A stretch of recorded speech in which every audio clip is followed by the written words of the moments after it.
Como vender o imóvel e não pagar imposto? É normal adquirir um imóvel e com o tempo ele valorizar. E ao vender este bem por um valor maior do que comprou, obtemos um lucro imobiliário, que é o resultado positivo entre o valor da compra em relação ao valor que se vendeu. Mas o que é o custo do imóvel? É o que você pagou? É quanto está na escritura? É quanto você pagou mais IPTU, mais as benfeitorias? O que compõe de fato o valor de compra? Sou Neuza Manfrim, contadora de empreendedores e negócios digitais. Eu já te adianto que, infelizmente, o IPTU não pode considerar. A lei distingue em relação a algumas situações o que é custo e despesa, e o IPTU é uma despesa pela utilização do imóvel. O que importa para o direito tributário é o esforço econômico, o quanto foi dispendido para se adquirir aquele imóvel, inclusive o valor pago ao corretor, as benfeitorias feitas no imóvel e até o arquiteto, se contratado para fazer o projeto. E não importa se o imóvel já foi escriturado ou se está somente com compromisso particular de compra e venda. Lembra que falamos do esforço econômico e não falamos de papéis? E o valor de venda? Este é mais fácil, é o efetivamente recebido. Está percebendo que o imposto gira em torno da circulação do dinheiro? A Receita Federal trabalha com o que chamamos de regime de caixa. E o imposto sobre o ganho de capital, que é aquele lucro ao vender o imóvel por um valor maior do que comprou. Frisa bem isso. Inicia com 15%, mas aqui vamos falar de 5 formas que, ao vender seu imóvel, não vai pagar esse imposto. São regras totalmente legais e que muitos não as utilizam por desconhecer. A primeira delas é a venda de um único imóvel. Se a pessoa tiver um único imóvel, o valor de venda desse bem não for superior a 440 mil, pouco importa o lucro, essa venda será isenta. E pode fazer essa operação com isenção uma vez a cada 5 anos. Então, atenção para as regrinhas dessa primeira situação. Único imóvel, residencial, comercial, rural, terreno, e lembra, com escritura ou não.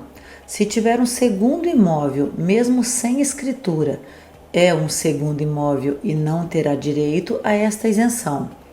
2. O valor de venda tem que ser até 440 mil. E 3. Uma vez a cada 5 anos. Segunda forma de isenção. A tributação na venda de bens imóveis no valor de até 35 mil. Ah, mas é um valor muito pequeno. Depende da cidade em que você está, do loteamento e também, olha só isso, pode ser uma fração de imóvel.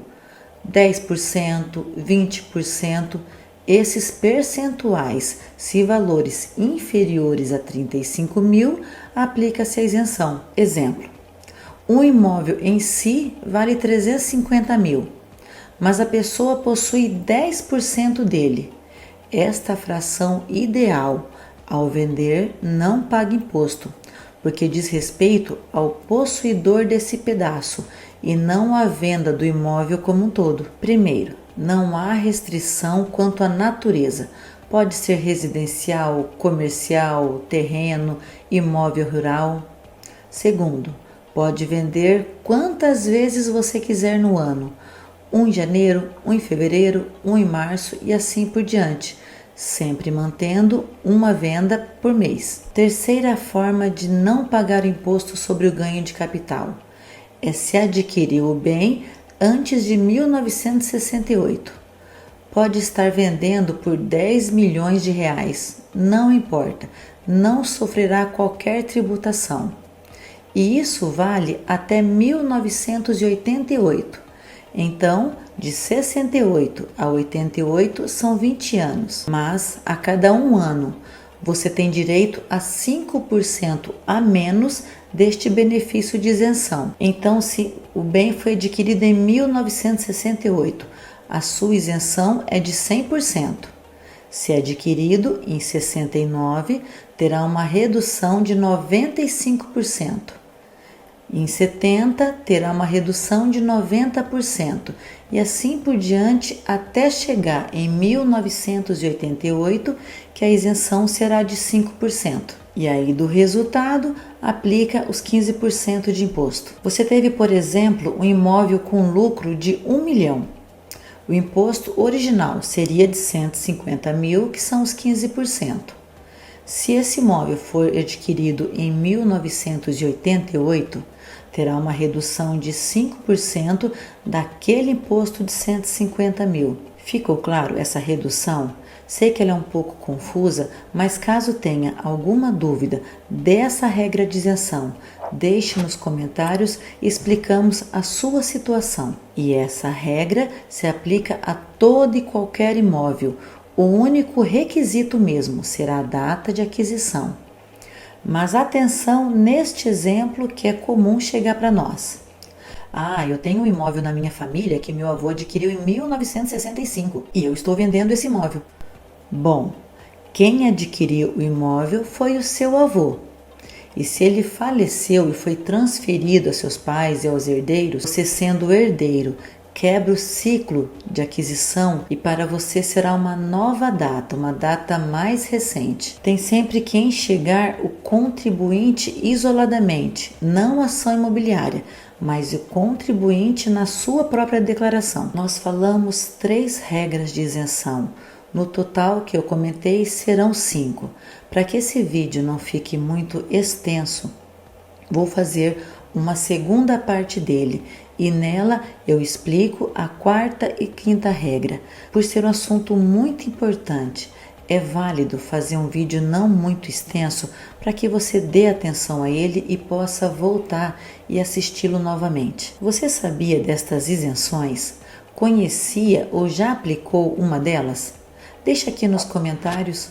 Ou se você tem uma situação que está passando e não tem certeza se ela é isenta, comenta aqui e nós respondemos para você.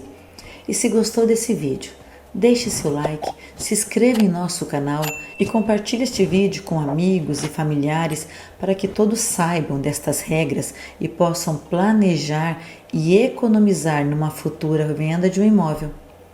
Peço também que ative os sininhos das notificações para não perder nenhum conteúdo como esse. Um grande abraço, sucesso e até o nosso próximo encontro.